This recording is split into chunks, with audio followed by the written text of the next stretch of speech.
Hey guys, it's GameFace here and welcome back to part 2 of this mini-series, Make Arsenal Great Again. Now, if you saw the last episode, which you probably should do, the link to that is in the description below, definitely worth watching, otherwise it won't really make sense what was about to happen here. But we are going to play the final 2 seasons of the Arsenal career that we're going to try and obviously build on and make Arsenal great again, as the title suggests. Now, I say final 2 seasons, you will see it doesn't quite end up like that, but well, you'll see. Let's just play it. Before we get into things though, if we could try and hit 100 likes on today's video, then I'd really appreciate it. Also, please go ahead, hit that subscribe button if you haven't already as well, and that'd be absolutely fantastic too. Don't forget you can follow me on Twitter at GameFaceHD and on Instagram at GameFaceHD as well. The links to all that is in the description below. Just go ahead, click that show more button, and then click the links through to follow me, and let's crack on with today's video. Hope you guys enjoy it. Let me know your thoughts in the comment section below, and let me know who you'd like to see me do this sort of thing with again next week or whenever I find the time. But now let's crack on with the video. Hope you guys enjoy. We will make Arsenal great again. We will. Trust me, I'm a great guy. Great guy. So then let's crack on with Season 3 straight away and hopefully have a little bit more success than what we saw in the last part of this mini-series. Obviously got a Community Shield game to play against Spurs, but we were going to focus basically on signings to kind of kick things off. They basically want us to win the treble this year, the FA Cup, the Premier League and the Champions League. Massive, massive target set by the board. We have to be able to do it. This is what we're currently at with the team. Pretty good side, obviously some players that we can definitely improve on, particularly in defence is where I'm going to be looking at to focus on, and the guy to bring in is going to be Alaba to kick things off with. £46 million is what they've bid, and it was accepted by Bayern Munich, which allows us to be able to obviously negotiate a wage, and again that was accepted by Alaba, and he joins us 155 grand a week and of course some bonuses, and that means he has our first signing straight away. First day of the transfer window he comes in, massive signing, 87 rated. On to another player I wanted to bring in to replace Elneny, and this is William Carvalho. I think he has been linked with Arsenal in real life, could be wrong, but again he joins us. I think that's £45 million plus Elneny, and then 180 grand a week on the contract. He's 86 rated, a really good player. Again, another guy I wanted for our midfield, so I was keen to sign him up very early on. And that was 2 signings, 2 massive signings, a lot of money spent already, and we were literally in the first couple of days of the transfer window, so very impressed by that. Wanted to make our signings very quickly before this game against Tottenham in the Community Shield. Big bid in there from Stoke, £63 million for Lacazette. I mean, I was going to entertain the offer, as I always do with the bigger deals, so I said if you want to match 110, you can have him, but £63 million is a massive bid for him. Another big bid for Hector Bellerin, that was a lot of money as well, this time from Lyon. 65 million is what we asked for that deal. Transfer talks broke down for Lacazette, obviously Stoke not having that sort of cash. And then a bid came in from Huddersfield for Perez. Again, wanted to try and get rid of him. £12 million was what I was asking for, and loads more bids coming in. Manolas this time, and Real Madrid trying to buy him. The Perez deal goes through, so he does end up leaving. We accept that. He leaves £12 million once things can be agreed. And then actually, Lyon decided to accept the £65 million, so I agreed it, and he could well be on the way out here. Lacazette, another big bid in from him. This time it was from Juventus. Release clause paid for Xhaka, so all sorts happening here. Loads of big deals in the first sort of month of this window. And the Lacazette deal can be agreed on as well for him to leave to Juventus, £110 million as well. So loads of big deals going through. The release clause paid for Xhaka amongst all of that as well, so he could well be on the way out. Hector Bellerin gets sold, so raising massive amounts of money here and really trying to transform the team after disappointing last season. We've also got Kolasinac here, bidding for him. I was asking for £35 million from Wolfsburg. We'll wait and see what comes of that. Xhaka gets sold, and Perez gets sold as well, so 2 players leaving us there. Xhaka goes to Liverpool, our rivals, and we get about £45 million for him in total. Another bid in there from Mustafi, we rejected that though, but as you can see, our transfer budget is huge, £120 million, and so we have to now reinvest that money. A bid there going in for Koke was £63 million. That was agreed. Maybe a few million pounds too expensive, but we can get an offer agreed there as well, and a contract sorted with, again, 110 grand a week. So big deals done, but 3 massive signings made. He's 87 rated, so slots in nicely next to Carvalho, another midfielder that we've just brought in, and our team is already looking much stronger. A bid going in here for Sané, bit of a strange one, I know. This is, again, not supposed to be realistic, but he's going to now join us to replace El Shaarawy in that left winger position. Lacazette gets sold, and that allows us to have a bit more cash to be able to sign the contract with Manny as well. A bid going in there for Mustafi, we do decide to reject it from Real Madrid once again, but now we can move on to the contract of Mane, with Lacazette leaving us and getting over £100 million for him. Sané joins us. He can now go in at left winger. He's obviously looking much better than what El Shaarawy was at 84 rated, but we do still need a striker now. That's certainly an issue we need to look at. £90 million to be able to do that as well, so it's plenty of different options, and as well as that, a right back, and we decided to pay £40 million to bring in Semedo, and that was his release clause. Pretty happy with that one actually, so we did get a deal agreed for him, 190 grand on his wage, and that means that he could sign forwards. Another huge signing, again trying to really transform this team in this third season so we can try and compete across all 4 competitions. £50 million now to spend on a striker, and then ter Stegen gets injured for 6 weeks, so not good news for us there at all. But bringing in a backup striker in Moreno, 83 rated, from Everton. Big money spent on him once again, but keen to try and get a replacement in as quickly as possible as we head into the season. 210 grand a week is what we got him on, and that concludes the summer transfer window. Loads of big deals done. Lacazette being 110 million was a lot, but he does leave us, and we can move on into January now and see how we've got on in the opening stages of this season, the opening half of this season. We finish just about halfway through the season, top of the league in front of Everton by 3 points. Really, really incredible so far. We did lose in the Community Shield to our rivals. However, in the Carabao Cup, we're actually much more successful at the moment. Semi-finals against Bournemouth is the stage that we're currently at. Round of 16 in the Champions League as well, which is good to see against Marseille, so a good opportunity there for us to get a little bit further on this season. We got Manager of the Month award though, which was nice to see as well. But this game against Leicester City ended well for us. Actually won the game 2-0, very happy about that. And of course got us another 3 points. A few transfer talks breaking down for players I was trying to get rid of, but nothing came of them in the end, and losing to Swansea there 2-1 at the end of January was not good news, but still hope that we are going to win the league title this season, and that is everything for the January transfer window. And we move on to the back end now, at the end of the season in fact, where we drew against Everton in the final of the Carabao Cup. We lost 4-3 on penalties. Gutted about that, because that missed an opportunity really for us to win all 4 competitions potentially this season. And we are still, we're in second place now. We've dropped down, which is a little bit frustrating. Man United ahead of us. We also got knocked out of the FA Cup by them as well. But then we've got them in the Champions League semi-final. So we're playing United a lot at the moment. We keep losing to them as well. So it's not good that we have to play them in the Champions League semi-finals there. But can we redeem ourselves by beating Tottenham here in the Premier League? Hopefully try and boost our goals tally a little bit, and points tally as well, because we certainly need them going into the backstage of the season. We don't increase the goals tally too much, but we get ourselves 1 goal to win it 1-0, which is good, and then go and draw to Newcastle. So typical Arsenal there, really.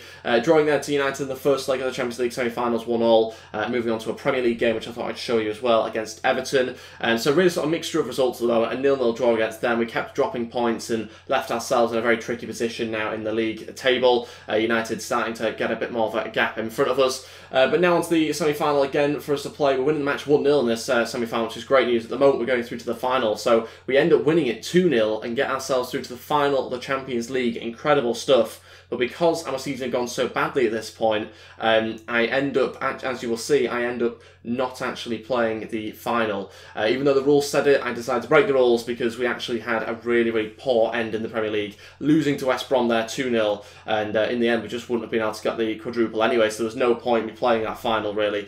We beat Crystal Palace 2-1, not our greatest victory, but still 3 points. But as you can see, it's too late now, 4 points behind United with a game to go here against West Ham, and we can't win the Premier League, and we can't therefore win the quadruple. Obviously, losing in the Carabao Cup as well in the final of that, our season was actually pretty poor, even though we got to the Champions League final, which is obviously quite a good achievement. So I decided to sim it, despite obviously, like I said before, you're supposed to really play these games if you play by the rules, but to be honest, I wasn't particularly happy with how the season had gone. We went 1-0 up in this game though, in the final against Juventus. However, Juventus came back into it and equalised to make it 1-1. Approaching half-time here, still remains 1-1, hoping to try and get ourselves a victory against them, but Alloy gets himself an injury. We head into the second half, and Mane puts us in front, so really, really good position at this point. Very happy. I'm thinking we're going to win the Champions League. 15 minutes to go. We're going to win it still. We're going to win it. We're going to win it. 5 minutes left. No, we're not. No, we're not. We've lost it on penalties. They score with 4 minutes to go, and then Decore puts us back in front in extra time. Sandro equalises, and then of course they beat us on penalties. So yeah, just kind of topped off a really sort of frustrating season. We basically finished second in everything, other than the FA Cup, which we finished like 4th or 3rd or whatever. In lost in the Carabao final, lost the Champions League final, came second in the league. Just about everything that could have gone wrong did go wrong for us in the end, and we finished the 3rd season where we just kind of one step behind the winners, which is really frustrating for us. And we move on to season 4 now, and we've really got to try and step things up again and try and improve the squad once again. We're going to again invest heavily into the team, despite us doing that in the last season as well. So bringing this 19-year-old here, just kind of to add to the squad a little bit. I wanted to bulk it up and hopefully add a few more sort of quality youngsters into the side. £19 million was agreed here. Again, this is just about bulking up the team and giving us good players in various positions. We've got Rugani here we're trying to bring in as well. A really good centre-back from Barcelona. He's 86 rated. A deal agreed there. It actually got rid of our striker Moreno, which we'd signed quite recently as well as part of this deal. But we signed up Rugani, happy to get him in. Obviously a really good quality centre-back that I felt what we really needed as well, just to improve us slightly. And then we're taking a look at Timo Werner as well. We agree his release clause, £53 million there from RB Leipzig, and it gave us a chance to negotiate his wage with him as well. So very impressed by his stats, 87 rated, looks like a very good talent and someone that we needed up front with Moreno obviously departing. So that meant that we did sign him 155 grand a week, and that brought him to the club. So 2 big signings very early on again, literally just 2 days into the window, and also a third potentially on the way as well with that young 19-year-old. His contract yet to be agreed just yet. As you can see, Aubameyang now drops to the bench with Werner being a better overall than him. Aubameyang starting to go down in overall now as well. We bring in the youngster, we agree that deal. He signs £19 million coming in from Barcelona there, the young Brazilian. Rob Holding gets sold as well, and amongst that we're also trying to get rid of other players as well. This Greek centre-back which we've got, we decided in the end to accept this bid from Derby County, and he eventually gets sold as well. So a couple of players leaving us, but Timo Werner then goes out for 5 weeks with a dislocated shoulder. So sums up that he's barely been at the club that long, he's already got himself an injury. So kind of shows our luck a little bit. We go into the Community Shield anyway against United, of course, the team that we've really struggled against in past seasons and continue to do so. Lingard opening the scoring there for them into the second half, and still losing the game 1-0. We had to come back into this game somehow. We had to find a way back in, and it just looks like as the game went on that it was not going to happen. They ended up doubling their lead with the former Arsenal player scoring against us as well, and that meant that they won the Community Shield, unfortunately. Didn't kick off our season particularly well, and we end the summer transfer window right here. So not really the start that we wanted to the fall season, to be honest, but so we do move into January now to try and strengthen the team once again, and also take a look at the league table. And let's see how we've got on in the fall season. Top of the league again, which is really impressive. Just before the halfway point, 3 points in front of Chelsea. Not a bad budget as well to spend £45 million if we want to bring anybody in.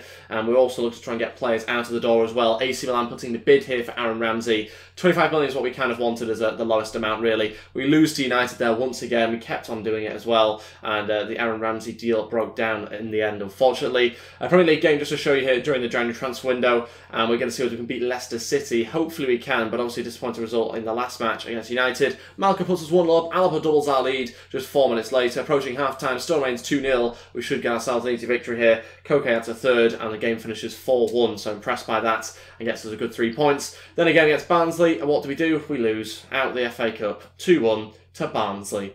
We could have fielded 5 players and I'd still expect us to beat Barnsley. Pathetic, really. And we go out of the FA Cup very early on. Disappointing. And so, of course, that again means we can't win the quadruple. However, to try and cheer myself up, I decided to sign a centre-attacking mid from Inter Milan, try and bring him in to beef up our squad a little bit and improve us, now that I knew that we couldn't win the quadruple, unfortunately. He joins us as well, so happy to have him at the club. Not really heard of him before, but decided to bring him in. And that concluded the January transfer window as well. So, not the greatest January window I've ever had.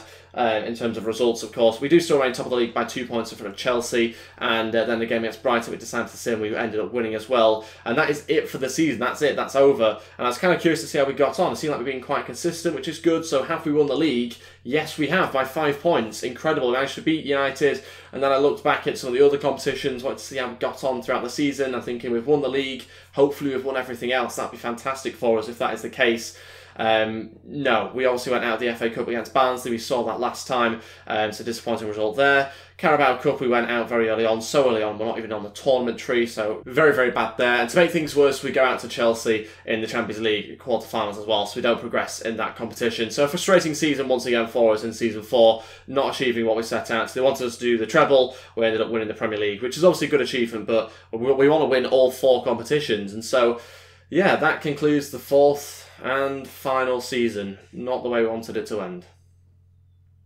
Oh wait, no it doesn't. We're moving on to a Season 5. I can't end on that. I'm sorry, I can't end on that as a final performance. We're giving it one last shot and we're going to bring in some really big signings. I'm talking Neymar. He's coming in, he's joining us. Massive, massive signing, and we have to try and strengthen this team. 400 grand a week we're paying him. He's coming into this team to try and win the quadruple in this 5th season. Again, breaking all the rules, I don't care. We're bringing him in, 93 rated. Let's get him into the side. Let's stick him at left winger. Also bringing in Tillymans here, 88 rated. We got his release clause, which was something like £36 million, an absolute bargain. Aaron Ramsey got sold amongst that as well.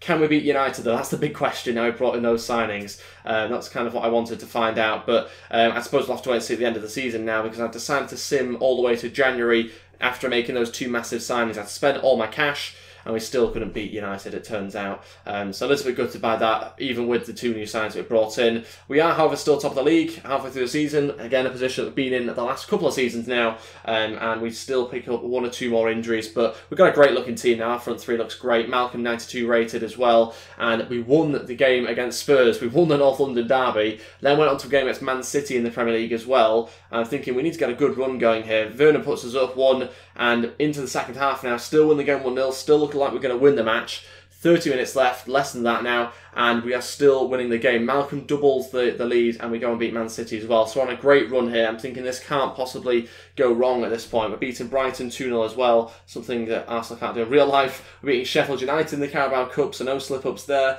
Then we go on to the Liverpool game in the FA Cup. I'm thinking, again, got to keep the momentum going into the second half. Still 0-0. Okay, not quite got the goal, and then Solanke scores for Liverpool. I thought it was going a little bit too good to be true, and Neymar equalises in the 89th minute. That's why you bring him in. So he did manage to just about rescue us a replay there, did Neymar, but I guess it remains to be seen whether we go through into the next round of that competition anyway. And we're still through, obviously, the final month of January and head into the rest of the season. We pick up an injury once again. But we do move on to sort of the final few games now. We get into the final of the FA Cup against United. Always seem to be playing United, but as you can see, we got more inconsistent as the season went on in the league, and we ended up winning the Community Shield, which was obviously good, but then coming second in the Premier League to Stoke City. That's what happens when you're inconsistent towards the end of the season. We sim loads of games, and yeah, we ended up being 4 points behind Stoke, of all teams. An absolute insult. So we weren't able to win back-to-back Premier League titles. We did, however, win the Carabao Cup, which was good. Champions League, yeah, not so good. Went out to Milan in the round of 16. So again, underachieved there massively. And even with Neymar coming in, even having a 92 rated Malcolm, we still couldn't manage to do that. So very frustrating for us. We bring in so many good talented players, but I think it's just the curse of Arsenal that prevents us from being able to win the quadruple. We played the FA Cup final here against United. 40 minutes in, still 0-0. Thinking whether we are going to actually get a goal here or not into the second half. Again, panicking a little bit, and it's heading the exact same way as the Liverpool match at the moment. Losing the match 1-0, and Promise scores the goal. 15 minutes to go. Can we get an equaliser? No, we lose the FA Cup final to United. So, again, all came crumbling down to again for us towards the end of that season, and after 5 seasons, I think you've got to call it quits. So I didn't decide to go any further than that. Spent every last penny that we could, but it still, unfortunately, wasn't enough to make Arsenal great again. So that's everything for part 2 of this little mini-series I've done with Arsenal. Make Arsenal great again. And yeah, it didn't quite work. I think, obviously, we obviously tried to do what we could. We brought in some really, really good players, as you saw in that 5th season. We went mad. We brought in some really, really good players, and still not quite good enough to achieve everything we wanted to. We wanted to win all 4 competitions. We just couldn't seem to do that. Man United seemed to be a massive sticking point for us. Chelsea we struggled with occasionally as well. So, yeah, there was those 2 teams that particularly made it difficult, but in general we just couldn't be consistent enough. Had a couple of injuries, but as a whole, we couldn't make Arsenal great again, unfortunately. It wasn't as successful as I was hoping it to be, but I really like the idea, and hopefully we can do it with different teams as well. So let me know your thoughts in the comment section below about what team you'd like to see next. Thank you all so much for watching this mini-series. It took me ages to put together, an unbelievable amount of time really, but thank you all so much for watching it. And it took me, I think, 7 hours of footage in total across the 2 episodes. So yeah, a lot of time. It took me the last week to put together, in between obviously uploading every day as well. So it's been pretty tough, but hopefully you guys can go ahead and support this video by hitting the like button. Don't forget to subscribe as well if you haven't already. And follow me on Twitter at GameFaceHD. The link to that is in the description below. And don't forget you can also follow me on Instagram as well, GameFaceHD, when I'll keep you up to date with all these videos. Thanks for watching, guys. I really appreciate your support, and I'll see you next time. Goodbye.